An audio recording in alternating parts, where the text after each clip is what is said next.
Hi, everyone. I'm Taney Roniger. I'm here today to give you a virtual tour of my show, my recent show in Manhattan. Actually, it's more like a virtual tour and artist talk because in addition to showing you images of the show, I'm also going to talk a little bit about my process. Um, those of you who saw my last video, well, I got a lot of questions about my process, so I will talk about that today. So my show was called Influx and Efflux, and it was held at the Flatiron Project Space, which is a nice little gallery run by the Visual and Critical Studies program at the School of Visual Arts where I work. The show was up for all of January and February, but unfortunately, due to COVID restrictions, only SVA people were admitted into the gallery building. However, there was a nice window, a storefront window, through which many people were able to see the show. But that's why I decided to do this talk, is to take those of you who are interested into the space, actually. Let's see. So I thought I'd start by talking about the title of the show itself, Influx and Efflux. It is the title of a new book by Jane Bennett. Some of you may know Jane Bennett and know that she is affiliated with um, a new movement in philosophy, relatively new, called the New Materialism. Her former book, Vibrant Matter, made a huge impact on me when I read it several years ago. So I was very eager to read this new one. And indeed, I was not disappointed. In this new book, Bennett discusses, well, she's exploring how might we rethink human agency or human selfhood, I should say, in an era that's beginning to recognize the vitality and the agency of non-human forms of the non-human world, okay, both animate and otherwise. The book was largely inspired by Walt Whitman and his idea of the dilated self, the dilated I, the kind of I that is porous, open to the world, receives influence from the things it encounters, it literally takes them in. They flow through the self and they change when they're combined with this self, and they flow out back into the world where the things themselves are in turn influenced. Okay, so this is reciprocal influencing and being influenced. Bennett calls this I the apersonal I, in distinction to the personal I, or the individual I, the kind of self that we usually identify ourselves with. It's really all about encouraging us to first recognize and then indeed experience our fundamental continuity with the non-human world. So anybody who's interested in the collective movement that is gaining momentum to move beyond human exceptionalism, I encourage you to read it. It's a really good book. And so just one more word, why it's important to me is that I certainly experience my works as living beings, okay? Material beings that act. They don't just sit on the wall inertly, they act on me, on their environment, through me. And so, I'll talk a little bit more about this as we go along. But the advantage, one of the advantages of thinking this way is that we can eliminate finally this form-content dichotomy that's been with us forever. Very unfortunate form-content dichotomy, because now what we used to call content is whatever it is that happens to you, whatever it is that the thing does to you and through you and around you when you stand in its presence. Okay, so it's an action, it's a verb. It's not like something that's somehow embedded in the container of the work, none of that anymore. I've actually suggested the term pertent as a substitute word, the idea being that, it's something that passes through you, passes through me, passes back into the work, through the work, into the environment, and whatever it is that happens is what we used to call the content of the work. Okay, so with all that said, let us move on. Let us enter the gallery here. Share my screen.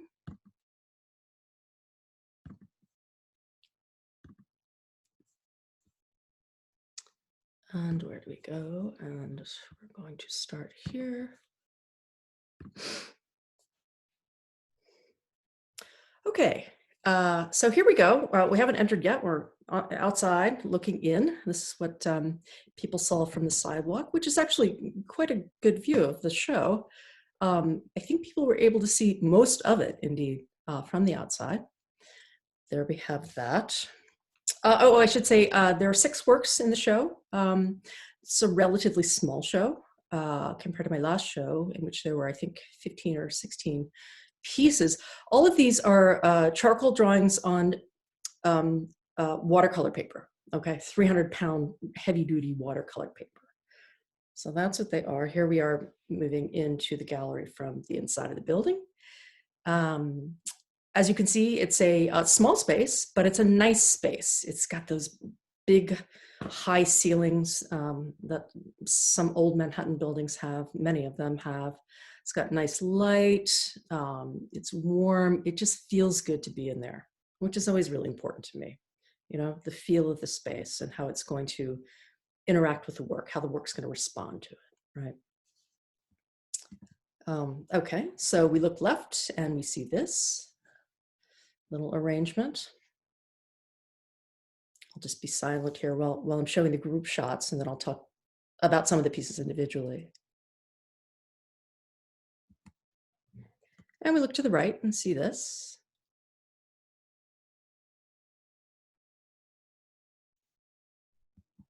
And toward the back wall, the one opposite the window, we see this. Those of you who saw my previous video might recognize some of these pieces. Indeed, you know, there's some of the same pieces in this show, but there's some new ones too. And this is one of the new ones. This one, I have pet names for all my pieces because the names are very complicated and hard to remember. It's just the series title and then a number, and I can never remember the numbers. Anyway, so my pet name for this one is Socks, because to me it always looks like a pair of socks hanging from a hook. But that's just between me and you. Indeed, its official title is much more dignified. All right, here we have another one in the show.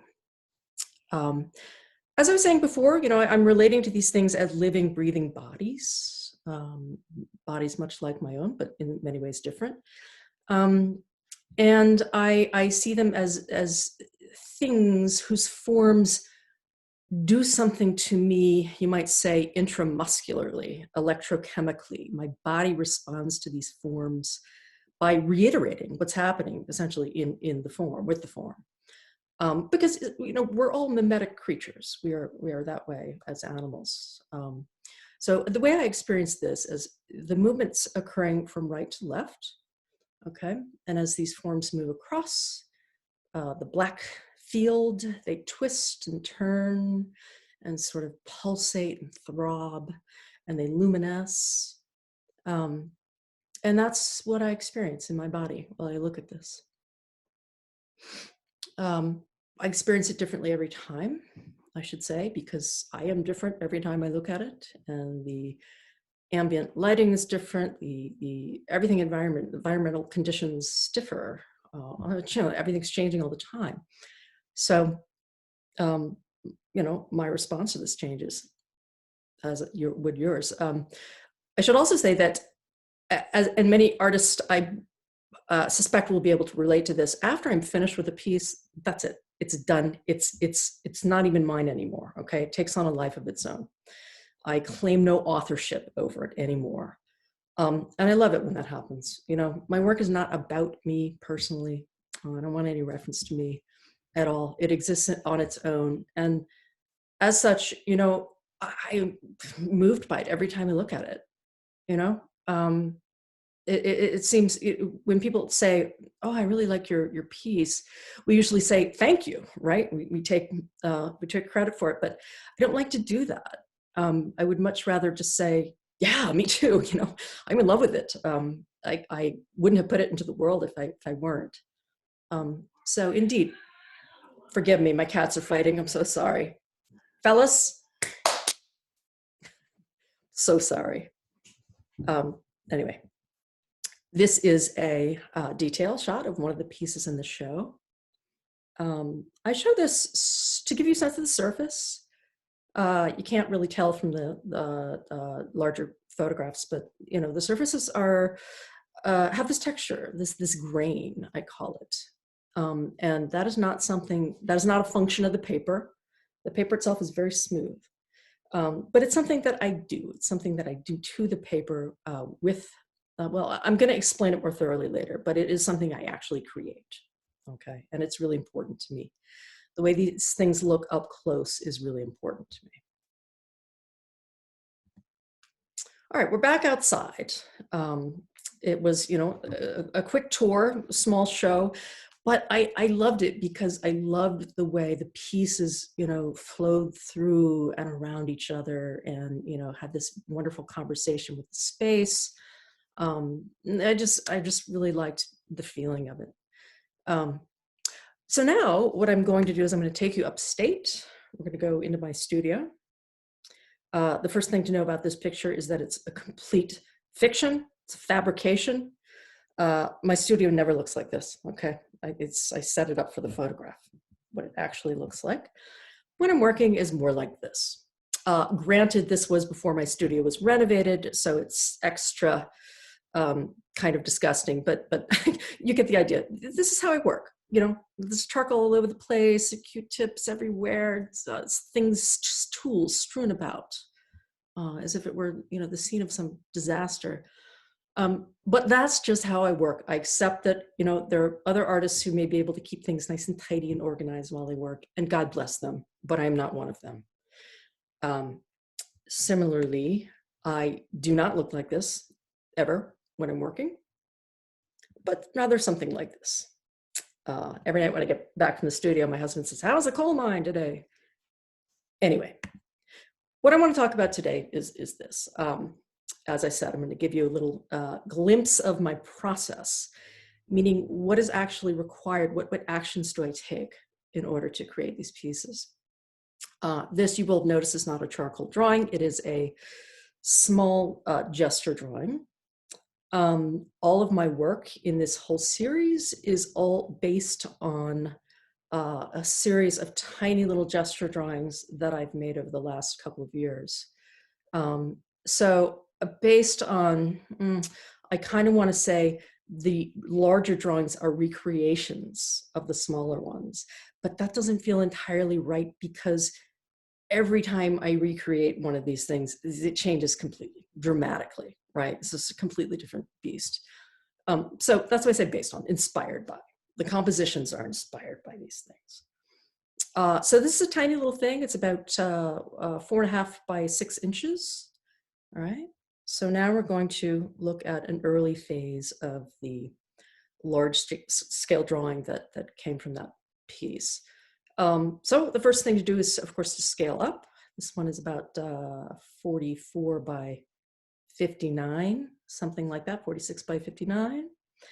And so obviously you have to scale up the paper, but then scale up the forms. So the first phase of the struggle is to get those major shapes in there, okay? To get it down, get them down in the right place relative to each other and to the picture rectangle, and also, to get everything to be scaled properly. And that takes some doing. At this point, it's a very rough drawing, crude even. It's very crude. It's flat. Shapes are flat. It's, I don't care at this point. I just want to get the major shapes in there. I should say that every time I start a new one of these, I say to myself, now, how do I do this again? Because I really don't know. I don't know. I'm like, geez, how do I do it? How do I get it to look like those other ones? And I don't know. And the reason for that is that it's not a formula. It's not something that you can tell people, really. It's not something I can tell myself, write down, think about. It's not thinking. If I'm thinking with my hands. I'm thinking by doing. So the thing to do is to get in there and start doing, right? Stop thinking about it, just get in there and do it. And what this means in my case is get in there, get some pigment on there, get some pigment on the paper, rub it around, erase it out, put it back, soften these edges. They're terribly hard right now. Let's see if I can do a pointer. Okay, great, I can do pointer. Things like this would never survive to the end of the drawing. So that harsh, harsh edge. No, all of the edges really harsh. So I got to get in there. I got to soften some edges. Occasionally, it'll be appropriate to harden one. I've got to get in there and make some things lighter, some things darker. I've got to make the surface interesting. So this is a struggle, but eventually I arrive at here. This is about midway through the drawing. As you can see, things are starting to happen, okay? Things that excite me. Right up here, you see some translucencies starting to happen. Right here, too. This thing looks like a veil. There are no translucencies. It's a complete illusion. It's not like, there are some charcoal things happening under others. No, it's just different values sitting next to each other that create the illusion of translucency. So that's starting to happen. Let's see. Oh, some nice, that edge is getting really nice and soft, the black, that's really nice. And same with this. Let's see, things like this take a long time. This form here has an edge to it, a facet, an additional facet, right? It's got the top and then it's got that triangular side. So I can spend days on getting that right. What else? Some of this little element like this, I don't even know what to call it, is becoming a little bit three-dimensional. This looks a little bit more cylindrical than it did before. Same up here, it looks a little dimensional. So this is an exciting place to be. I like it. When I get here, I'm happy. I'm like, I'm on it. I know I'm going to bring it to completion. The black is there. I should have said this before. The black is there just to help me see the damn shapes. I can't see them against the whited paper because a lot of the values are so light. But I only put the black on when I'm absolutely sure that the major shapes are in the right place, right? And once the black is on there, there's no getting it off. I mean, you can erase it, but it stains the paper essentially. So I have to be very sure that I'm, on the right track. And here we are, the final piece. So as you can see, it's much more refined. The value transitions are smoother. There is a different, greater range of values. And certainly that surface that I talked about, okay? So a good way to describe why I do that, perhaps, is to go back here and look at this shape here, right? The shape that curves down. Now, that's a huge swath of more or less the same value. All right, it shifts a little bit from front to back, but it's more or less the same. That's not okay with me, right?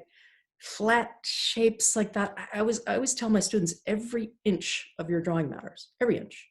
It's not like, just there's this subject happening in the center. This is what they always think, right? And everything out here is just superfluous. Nobody's going to look at that anyway, right? They were just interested in the subject. And I always say, no, absolutely not. Every inch matters. Every inch matters. The eye travels around, right? We want to really luxuriate in every single facet of the piece. And unless, until I get that special feeling, I'm not satisfied at all. I'm after this nameless quality, okay? I don't know, mystery, allure, maybe a little bit of ominousness, seduction, something, there's maybe all of those things and then more. I have to feel it. And I wasn't feeling it here at all. So I finally decided, after trying a lot of different things, that the thing to do was to get it in there and give it a little bit of a striation pattern. You see, there's some striation coming down from the top of that curve, toward the bottom. It's very subtle. It's maybe something you can't quite see, but you do feel. And then, of course, on top of that, I went in with that grain. And the way that I do that is I'm just using a kneaded eraser. And I'm kind of pecking away at the surface, dabbing. This is a bit like pointillism, right? It's very time consuming, but it's very important. These things have to be interesting when looked at up close, or I'm not happy. And I just kind of finesse it. I work it. I let my hands get in there and just do the right thing. And you can see that a bit over here too, especially over here, actually. I want to go back for a second because, what I like to say about this is, and I'm sure it's true of every artist, a complete piece is the result of like 1,000,001 little micro victories, basically. Okay. 1,000,001 micro victories, a lot of defeats, but in order for it to get all the way there, it's victories as well. So the problem here in the beginning was this thing. I didn't like it. It just seemed like, it was just sitting there doing nothing. It was flattening things out. It was rendering things still, static, immobile. It was, interrupting the movement, the flow of the piece. And I realized that, yes, it was there in the original gesture, but it just wasn't working for me. And I tried so many different things till finally I decided, get rid of it. Just get rid of this thing entirely, reintroduce the negative space here, and then turn this element into a shell-like curving form that curves away from the viewer. Okay, so that is indeed what happened here. And I was so happy. That was a good day. At that point I knew, okay, it's gonna work. All right, so there we have that. I'm gonna move on to some other process shots. This is one of the pieces that was in the show that you just saw. As you can see, I had to start again. Okay, you can see slices of the original attempt there on the left. The reason is that, I guess an important thing to know when you work in charcoal is that once you get the areas that you want to remain really bright white, really pristine white, once you get charcoal on there, there's no going back, there's no getting it off. You can erase charcoal, but it never really goes away. Okay, this is something that, for example, William Kentridge exploits to great effect in his drawings. But so I don't like it at all myself. So I think what happened here is when I had to move one of the elements a little bit, like a half an inch to the left, and when I did that, I had to cover over some of that pristine white, and I could never get it back. I tried and I tried and I erased and I erased. I tried everything, little dabs of gesso, don't do it. But in the end, I knew that I had to begin again. Not the happiest day in my studio, but it's what had to happen. What are you gonna do? And there it is, the finished piece in the show. So this is something I recently started, a new drawing. This is how it all begins. I take the paper and tape it from the back, of course, onto a piece of foam core that's cut to it roughly to its size. I should say that I cut all my own paper. I begin with the rolls. I have rolls, huge, heavy rolls of 300-pound watercolor paper, and I cut all the pieces to size. So once that's done, here we are, ready to get going. All right. So this is a detail, not the whole thing. It's a detail of probably that first day, struggling to get things in the right place, struggling in this case to get the diagonals right. They're not, they're misbehaving, shall we say. This is now I have those dark lines that I'm never going to get rid of. It may be a problem, it may not. We don't know yet. These bars, same piece, upper portion, same piece. You can tell I struggled to get the bars right. Hope that doesn't cause a problem later on. These bars, I should say something, because a lot of my pieces feature these, they're more like bands. I think of it as a banding element. And when I use these, it's really important that they be exactly, horizontal or vertical, whatever the case may be, because they serve as a sort of substructure, substrate, or maybe better yet put, an element that serves as a hard counterpoint to the other elements that are more fluid and organic that happen elsewhere in the piece. They have a rhythm of their own that's important to me, you know, in and amongst themselves. They create a rhythm, the bands. But that rhythm is emphatically different from the other one that's going to happen with the organic flowing forms, right? And with these pieces, that's what they're all about, is the tension between those two rhythms, um, dissonance perhaps, assonance perhaps, but that's what it's all about. So if they're a little bit off, horizontal, vertical, this just, they're not right. They're not serving their purpose. And this is the piece, I don't know, a day or two later. Turns out that all those errors in getting the diagonals right, they're not going to be a problem. All right. Yeah, so that, I think when I get to this point, when the black is on there, I'm ready to get in there. I'm ready to get in there. And this is what this piece will eventually become. This happens to be not it, but a smaller version of it. I do occasionally do smaller versions of the pieces before I start the larger piece. Just, you know, I do that so that I can kind of get a feel for the dynamics of the piece, what's going to be required, what's going to be difficult. So, you know, you can consider them sketches, or, you know, they're sketches, but they're finished drawings. I do consider them drawings in and of their, you know, in and of themselves. There on the right, we have half of a piece that has really been a nightmare. It's been tremendously difficult, as there's just so much detail, so much pristine white to move around, which I'll talk about in a minute. So many of those bars to get straight and keep the edges hard, and yeah, it's really been a challenge. I'm still working on it. And so here's the one that I have completed most recently. It is, as you can see, the one with the bands, and I'm liking here the lateral movement and the way the bands seem to be either pressing toward each other, toward the center, or moving outward away from each other. And they're certainly, you know, causing this tension with this eruption happening in the middle, maybe pulling the eruption outward, pushing it inward. Yeah, so I was quite happy. Oh, I should say this is the largest piece, my largest drawing to date. It is about 44 by 96, maybe I want to say. 96 being the largest I can go at this point, because since I cut my own paper, this is the largest straight edge I could find anywhere on the line. It's a 96, and so I actually use a heavy duty level to cut the pieces.